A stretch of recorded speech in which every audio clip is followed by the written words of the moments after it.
You want to do biggest winners and losers from the Grand Prix? Yes, sir. Starts off.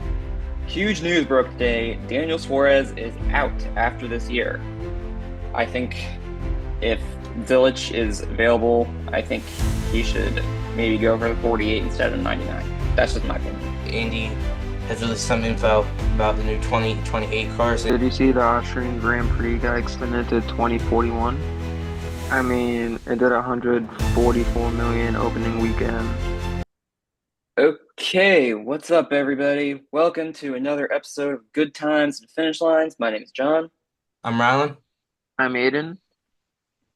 Okay, so we are just coming off the Austrian Grand Prix, the Indycar races at Worldwide Technology Raceway in Road America, and the NASCAR races at Pocono and Atlanta. So let's get rolling. So the Austrian Grand Prix, Lando Norris getting the win. What were y'all's impressions?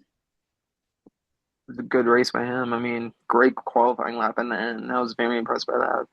He definitely recovered after the horrendous Canada Grand Prix, after crashing with Oscar and everything. Oscar was definitely trying to push him to the limits on that McLaren to try to get him in before the post pit stop and throughout the whole race, but he managed to handle the pressure for once, which good for him. He didn't. I mean, Max Verstappen, not the best day for him. Caught by Antonelli on the first lap. He's got a tough task, which I don't think he'll be able to complete in getting to a World Drivers' Championship this year. Tough day for Red Bull in general at the Red Bull ring, as Sonoda also finishes out of the points. So Yeah, Red yeah. Bull's got some. Sorry, Red Bull Sonoda's has some internal issues that they gotta look at. yeah, Sonoda's looked rough ever since getting put into that Red Bull seat, Rylan. I mean, they said it on the broadcast. So like, this is the issue with making a car aimed towards one driver. It doesn't matter who's in that seat, whether it's Lawson, whether it's Sonoda. I mean, even if they called up Hadger, I mean, it wouldn't matter. That car is gonna hang that second driver out to dry. You want to do biggest winners and losers from the Grand Prix? Yes, sir. Starts off. Okay. The biggest winner, definitely Liam Lawson. Lawson, I would just say, just because the speculation going into this race that he could be replaced by Silverstone, and getting that result definitely kind of helped him with his confidence and stuff after such a rough start to the season and everything. The Yes. biggest losers, I mean, definitely Alpine. I mean, I just saw something today saying that they want to maybe try to get Bottas in the seat.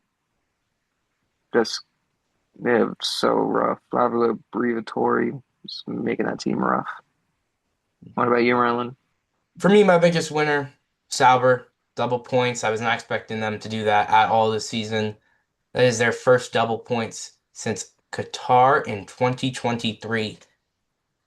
That was also 8-9 with Bottas and Guan Yu. And my biggest loser, it's got to be Antonelli. Going from third to locking up on the first lap and crashing. He lost all the momentum he had from an amazing outing in Canada. Yeah, but that's just a rookie mistake. Good on Verstappen for definitely not taking it too badly, even though Yes. it definitely hurt him and everything. What do you think about the rumors that that Toto's looking at him at Mercedes still? You know, Russell's basically just waiting for that contract. Yeah, I mean, obviously you're going to want Max, but I mean, he's older than Russell and obviously older than uh, Antonelli. Kimmy? Yeah. So, I mean, I don't know. Would you want to give up a young driver for proven talent, but you let that young talent go elsewhere? Or do you replace a guy who is the same age, but has shown that he's growing and is used to your car for a guy who had higher highs, but is currently not at those peaks? So we'll see what happens because I mean, Toto wants to go back to their winning ways, especially with new engine and new regs coming up here next season. Yeah. What about how about Williams with the double DNF? I mean, they Yeah, looked what happened rough. there? Both mechanical issues. Science, yeah, he couldn't get off the grid, then gets off the grid and his car catches on fire. Ooh. Alon pits, and then after one racing lap, pulls back into the pits and retires. Mm. So, I mean, mechanical issues for Williams. Uh, they definitely have to bounce back next time out. What their home race in Silverstone. Yeah. Yes. So I'll give my take on Antonelli. I think they got to keep him. I mean, I know Max is Max, but I I would not. You cannot let that go. An 18-year-old getting on a podium, you cannot let that go. I thought the case was to let George go and replace him with Max, not Antonelli. I've heard It's both, so it's I've looking like yet they're to. going to re-sign George though, so I don't know. I mean, we could see what happens out on the track. George is currently 9 points behind Max, so anything can happen over these next few races to influence Toto. And that's even if he is going to make a change at all. But I did read that this DNF, I think, triggers some exit clauses in Max's contract. Below second in the Drivers' Championship, and Red Bull is now below third in the Constructors. You know, imagine telling somebody that a little bit ago. It's crazy going from 2023 to now. Mm. The mighty have fallen. Breeze. Yeah. Yeah. What about Gabriel Bortoletto's post points? That was a pretty damn good race by him. Great drive for him. Driver of the day. I mean, he won F2 last year, and he shows that he can hang with the big boys up here in F1. Oh wait, he was voted driver of the day? Yes, sir. Nice. That's good on him. Not bad. And I mean, can we talk about Hulkenberg? Like, I mean, I already brought it up going from ninth to 20th, but I mean, he stormed through the field. He was 17th, last running car on lap 13, and lap 34, he is sitting in seventh. Like, he just stormed through, and that's all in the same set of mediums. I mean, I mean, that's why they signed them from Haas. The guy's mhm. good, reliable driver. I mean, he took that team last year and put them on his back. I mean, Magnussen helped somewhat, but Nico's doing the heavy lifting for the most part. Yeah, I was gonna say, I mean, he has outdone my expectations for being his age and in this car. I mean, Sauber is only 2 points behind Aston for eighth, 3 points behind Haas for seventh, and 10 points behind Racing Bulls for sixth. So, I mean, another big weekend like that, and they could start making some moves in the constructors. You guys want to do predictions of Silverstone? You got winning. Winning,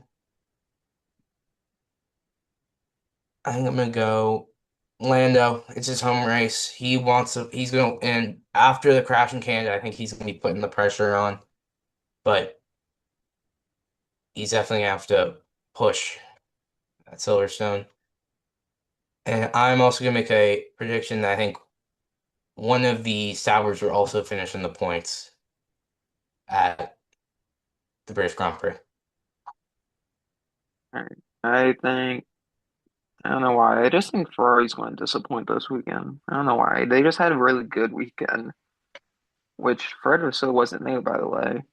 He had to leave due to personal reasons, so Yeah. who knows why. But I don't know. I just think they don't have the best weekend. And I think Mercedes, they definitely have a bounce back. Same with Red Bull. I feel like Verstappen doesn't get crashed into on lap one and can finish out the race in a respectable manner. I wouldn't count Ferrari out just yet. Hamilton did win last year, and he has like 11 straight podiums at Silverstone or something, so Yeah, that is not true. impossible. But for the win, I'm gonna go George. Yeah, I was thinking going George too. Yeah. I think it's going to be one of the British drivers. I mean, just because it's their home race and they all seem to have chips on their shoulders this year. Yeah. Yeah, and they all seem to love to win at Silverstone. Shock a Mitch. And I mean, do we think Yuki scores points? He hasn't scored any points since Imola back in May. I don't think so. I don't think this is a race that he was score points after coming off that abysmal Austrian Grand Prix. I just think that we can drive that second Red Bull call. Yeah, I agree. I mean, Lawson has only a point scoring races. They have both come after Yuki's last points scoring race, and he has jumped him. That Racing Bull's car looks like if you're not Max, that's the more attractive car. Oh yeah, 100%. All right. Speaking of racing, John, why don't you tell us about what's happening in the world of NASCAR? Okay, so in the last 2 weeks, a couple new drivers will now be chasing a championship. See what I did there? Um, at Pocono, we got Chase Briscoe getting the win, fuel mileage, crazy at the end. Held off Denny Hamlin, who is either a 6 or a 7-time Pocono winner, most of anyone. Um, I mean, beating Denny Hamlin at Pocono, really hard to do. Awesome job for Briscoe, 19 team. Um, man, it was stressful for the end because James Small said they were screwed on fuel. That's Chase's crew chief because Chase didn't stay in the box long enough, but uh, he was able to save enough fuel there at the end. And then Atlanta, whew, crazy one. It was the other guy named Chase getting it done. Chase Elliott, most popular driver. Um, so he won after a 22 or 24 car pileup at the start of stage two that busted everybody's in-season bracket. um, and but it was definitely a popular win. He had an Atlanta Children's Hospital initiative on his car that week, so that was special. Um, but yeah, it was crazy. One of the best races this year. I unfortunately didn't get to see a ton of it, but it was a good race. Some kind of trends I've been noticing. RFK Racing is starting to show some life. All three cars were in the top 15 at Atlanta, and I believe all three were in the top 10 at Pocono. Um, I believe with Chris Buescher in the top five in that race. It sort of looked like at the start of the year that Trackhouse was kind of the best of the rest, aside from Hendrick, Penske, and Gibbs. Well, including the Wood Brothers car with Penske. But now it's looking like RFK might be there or might be close. So anyway, and yeah, speaking of Trackhouse, huge news broke today. Daniel Suarez is out after this year. It seems like Connor Zilisch is going to take that ride, although I've been thinking about this. Alex Bowman's contract at Hendrick is up at the end of next year. If Zilisch stays in Xfinity another year, maybe he can take the 48 instead of Trackhouse 99. And the reason he might do that, he has said he wants to be the youngest Cup champion. So he's 18 right now. I believe the youngest is 23. So Trackhouse has been linked to a manufacturer switch. And if they do that, they're going to lose their support. We saw that from Legacy Motor Club in 2023 when they announced they were switching to Toyota in May. They were down and out the rest of the year. And they weren't good with their first their first year in Toyota either. They're much better now. Um, Speaking of legacy, shout out to Eric Jones on the top five at Atlanta. Um, I believe that matches his season best. Anyway, back to Trackhouse. So if they lose that manufacturer support, they will be probably the worst team in the field. So Connor Zilisch is probably going to have to wait a long time to get his footing. I mean, so if he goes to the 99 now, he'd be he'd maybe have a year of Chevy support, but then 27, if Trackhouse switches teams, they probably lose their Chevy support. 28, they're probably going to struggle. 29 is probably when they can start to contend for wins again. At that point, I think Connor Zilisch will be cutting it close to the age record. He goes to Hendrick, he can contend for championships right away. And I mean, like when he's 21 or 22, he could easily win a title. So that's my only objection to the idea that Connor Zilisch might go to Trackhouse. I mean, he is a Trackhouse development driver, so I mean, it would make the most sense. But that is something to possibly look out for. I know other drivers have been linked to the 48, like Carson Hocevar has been linked to the 48. I think he's ruffled too many feathers to possibly be in a Hendrick car. Like guys who are like that don't last long at Hendrick. Like we saw with Kyle Busch in 2005, he did not last there very long and found a better place at JGR. I think if Zilisch is available, I think he should maybe go for the 48 instead of 99. That's just my opinion. Speaking of Zilisch, he won the Xfinity Series race at Pocono with Dale Jr. as a crew chief. Dale Jr.'s first time crew chiefing. I don't really know if that's actually. See, I don't really know if he was doing the actual crew chiefing duties or he was really just kind of a fill. I mean, he was a fill-in, or if he was.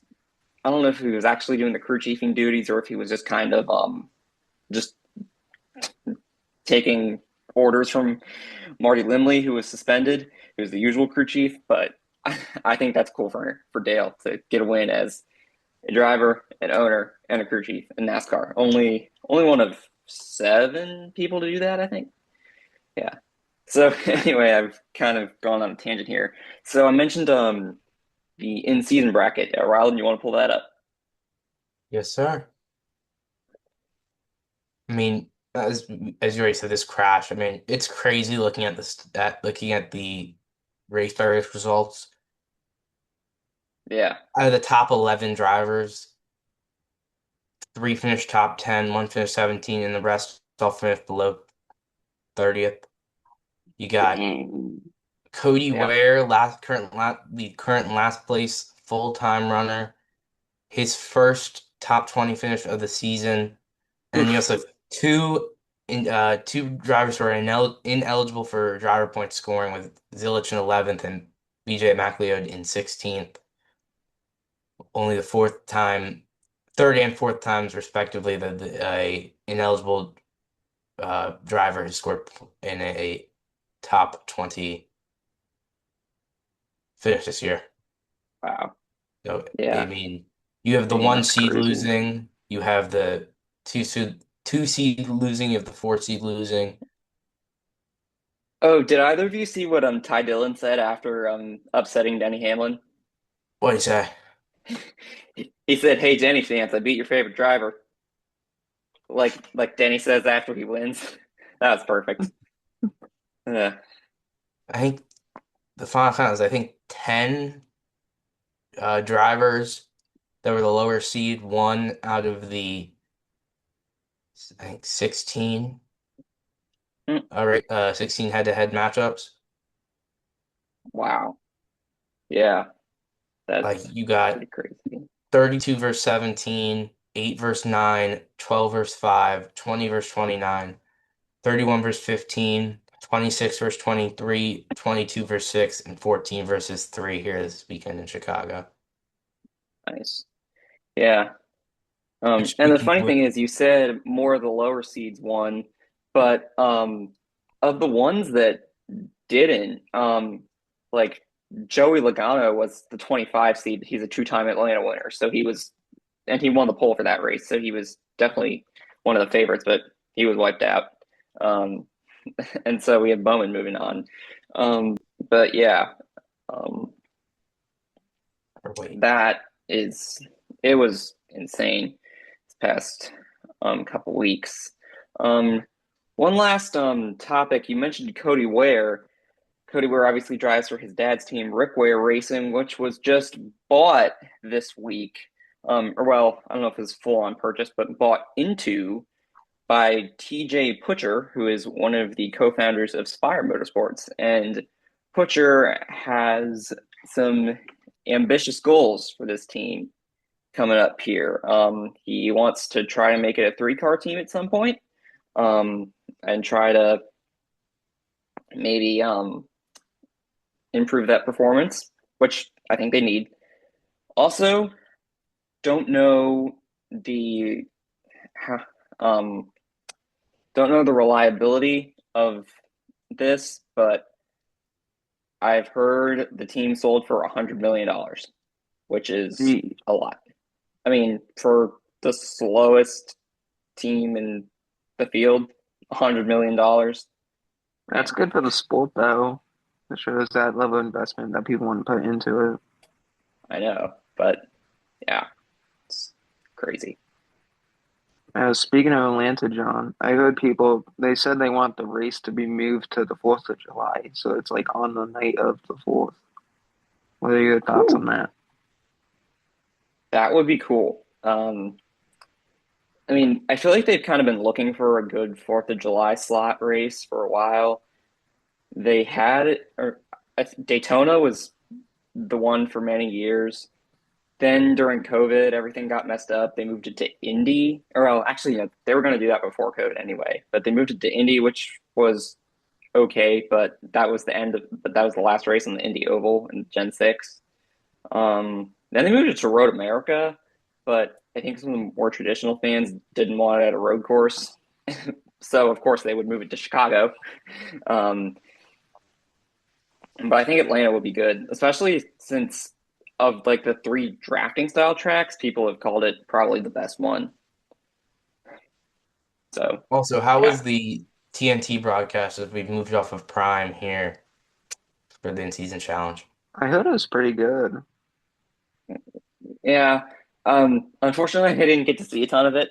I was doing something while the race was going on. But um, yeah, it's the same three guys in the booth, so that's good. Keeps some of that continuity. Um, uh, I didn't hear any major complaints.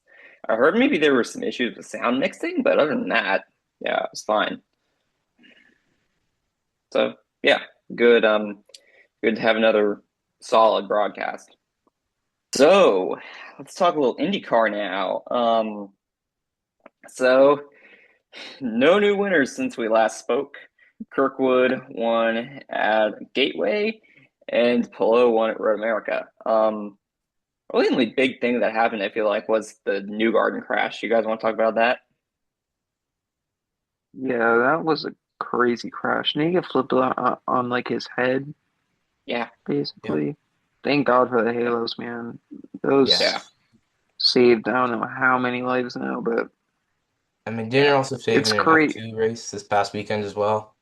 Yeah, it's just crazy how many lives that like invention has saved, and it's crazy how they were driving without them for so long. Yeah, I mean, big news out of Indy. We've been talking about the new regs for F1, but Indy has released some info about the new 2028 cars. They have not released any renderings yet, which that'll let us talk a little more in depth in that, about them. But what we do know is they're going to be 85 to 100 pounds lighter, and Ooh. we're switching to a 2.4 liter twin turbo V6 hybrid. So very along the lines of kind of where F1 is engine wise as well, but and as well as increased electrical output. But excited to see what the new chassis looks like, especially given that Indy's been using this car since 2012. Well, there has been some changes with the aero kits and the moving to the universal aero kit. It's still been a while on this same chassis. I think they've been using the universal aero kit since 2018. So, Are they doing some kind of modification with the windscreen for the 2028 car? I feel like they might be. let me look. I think I might have seen something like Yeah, that. they're going to be using a uh, lighter, more aerodynamic version of the windscreen. Okay, nice. They may have already introduced. I mean, I think they will because they've already made some edits with the current car, so I assume they would make some more, but do not quote me on that just yet because I know they changed the air screen last year. Gearbox will shed 25 pounds and will share components with the future Indy Next gearbox. Low voltage hybrid. I've heard they're using instead of using like a battery, they're using a capacitor, which is safer Hmm. and which I would love F1 to also um, add that to the engine, just given how so they need to lighten their cars with which Indy's doing, and they're doing that, I think, a lot more effectively. Yeah, they're integrating the aero screen better because the current cars were not designed with that in mind, given that they were designed in 2012. Yeah. Yeah, I don't even think the windscreen was on the 2012 car, was it? No, they added it in 2020, so Yeah, yeah, I figured that was a even the current aero newer kit was addition. designed before that. So I'm definitely excited to see how the cars will look Yeah. with it Yeah, do with you think air they're screens headed in the design. I mean, if it's going to be that much lighter, do you think the size is going to be similar or is it going to be smaller like the new F1 car is going to be? I assume they're gonna shrink it down, but I don't think it'll be super drastic Mm, because they're gonna want to keep all the same safety structures that they've added, and especially given the fact that they race on ovals. Did you see the Austrian Grand Prix got extended to 2041? Yes, jeez. such a great track. Yeah, I'm just glad that we're getting these sorts of tracks extended. As much as I like street circuits, there's just something very nice about race tracks, like in general. I guess one last thing, maybe. So we've got so the F1 movie just dropped this week. So how are the numbers looking? I mean, it did 144 million opening weekend. They're already trying to get a sequel up and running for it, which is crazy after the first weekend.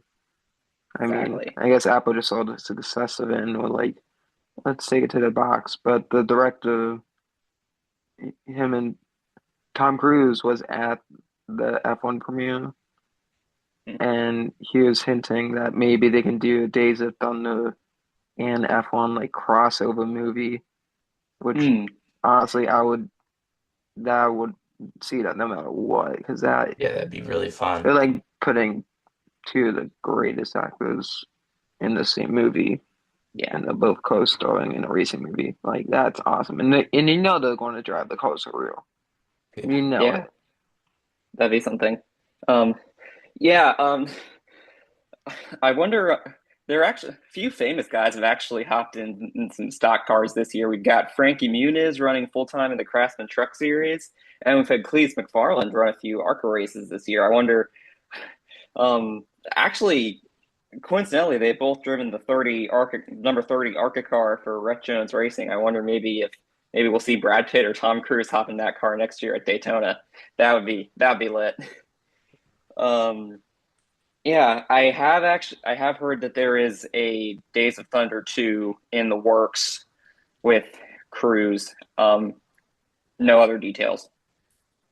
Gotcha. And Not the even three of us director or have not anything. seen the movie yet. We'll be seeing it next week, and we'll do a Yeah. review on our next episode. So stay tuned for that. Yeah. Should be fun. Can't wait to see it. Yeah. Also, this is more for John. If Cleese is running the ARCA, do you think that he'll be able to get them to run a race at the Freedom Factory? Because I would love that. uh, So fun. I don't know. Yeah, we'll see. That would be cool. Be awesome. Don't know if he has that much influence yet. Yeah. I've heard he might uh with Ram coming back to the trucks, I've heard there's some he might potentially be involved there. So who knows? Maybe we'll even get a truck race at the Freedom Factory. That'd be fun. Also, we do have for the WEC coming up the 6 hours of Sao Paulo at Interlagos. Do you think Ferrari will continue their dominance in the WEC, or do you think Porsche will be able to start taking that away? Just I think just Mhm. Ferrari has that on that whole entire championship fight like locks. I mean, they're Um, just so dominant. yeah. One thing though, isn't is Felipe Nasr driving for Penske in WEC or is he just INSA? hold on, let me check.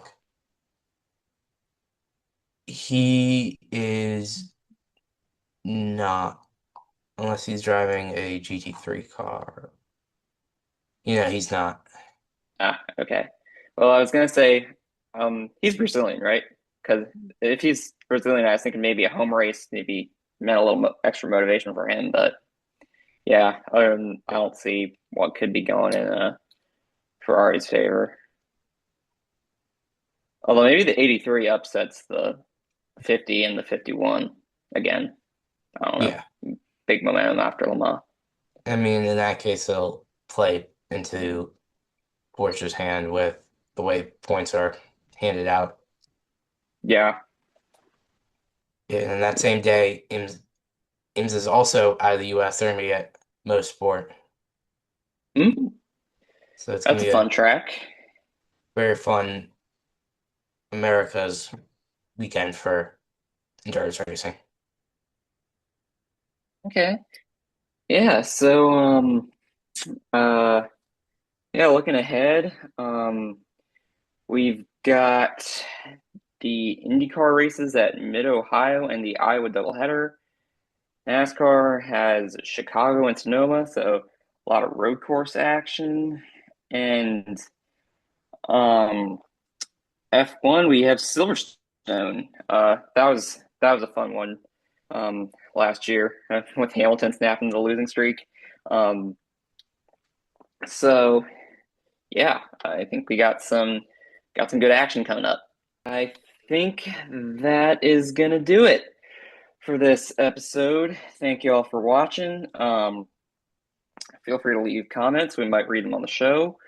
And yeah, leave us a like, subscribe to the channel. We could always use more subscribers. Happy 4th, and peace out.